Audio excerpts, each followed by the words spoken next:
السلام عليكم، عاملين ايه؟ هكلمكم النهاردة عن أهم نصايح ممكن تعملوها في سن العشرينات. وخاصة كمان لو قبل الجواز. هتفرق في شخصيتكم وهتفرق في حياتكم كمان اللي جاية. بجد أهم نصيحة ممكن أنصحك بيها وأول نصيحة الشغل. أنا عملت الحاجات دي كلها، فأنا بقول لكم ده من واقع خبرتي.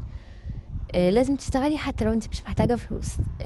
الشغل هيفرق في شخصيتك، وهيفرق ان انت تفهمي نفسك، وكمان هيفيدك في تعاملك مع الناس. الشغل بيحطك في دايرة غير الجامعة وغير أي حاجة، لأن بيكون في دايرة الفلوس أو في دايرة المصالح.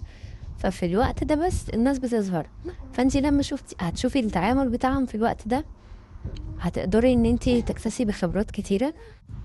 كمان ده طيران لا قدر الله حصل اي مشكله بقيتي لوحدك، تقدري ان انت تصرفي على نفسك وتعرفي ازاي تجيبي الفلوس. ودي بجد اول واهم نصيحه انصحك بيها. تاني حاجه بقى يا حلوين، لازم ان احنا نكون علاقات كتير خاصه في الفتره دي. لان الناس دي هتفيدك، ومن برضو خبراتهم المشاكل اللي بيمروا بيها انت هتشوفي قدامك حاجات وهتتعلمي منها.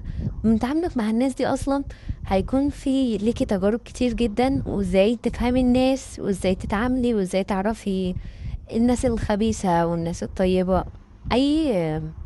اي مجال موجود فيه ناس كويسة والناس مش احسن حاجة. فانت لازم تتعاملي علشان اي موقف يحصل لك بعد كده، انت تعرفي ان انت تعدي. وكمان حاجة ان انت لما بيكون عندك اصحاب كتير او معارف كتير، ده بيفيدك. ممكن يفيدك لتر ان انت تتنقلي من بوزيشن للتاني في الشغل. وممكن انه يفيدك في حاجة انت تكوني محتاجاها، ويكون ده هو اللي يعرف يقضيها لك او يعرف حد يقضيها لك. هي تالت حاجة بقى عايزة اكلمكم عليها، ان انت تحاولي تسافري لوحدك.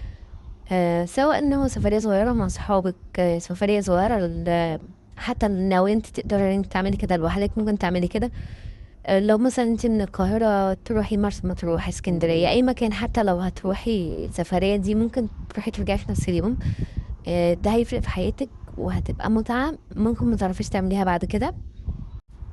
كل الحاجات احنا بنبنيها في السن ده بتفرق في حياتنا وفي شخصيتنا بعد كده. رابع نصيحة حابة انصحكم بيها، ان انت تستثمري في نفسك وصحتك في السن ده تحديدا. هو تعملي ايه يعني؟ ممكن ناخد كورسات حاجة تبع الدراسة بتاعتنا. ممكن ان انتي تتعلمي لغة جديدة، ممكن ان انتي تتعلمي هاند ميد. انا خدت كورس اندونيسي. الكورس ده كان فور فري وكان اونلاين. فعلشان لو حد قال برضه ان هو مش هعرف عشان الشغل وكده، ممكن نتعلم اي حاجة جديدة لو احنا عايزين نعملها، تلاقي الوقت ليها. حاجة كمان عايزة اقول لكم عليها بالنسبة لصحتنا، حاولوا ان انتوا تنزلوا جيم وتهتموا بالاكل بتاعكم يكون اكل صحي، واشربوا ميه كتير على قد ما تقدروا طبعا. دي الفترة اللي هتبنوا فيها نفسكم، فحاولوا تستثمروا فيها كويس قوي.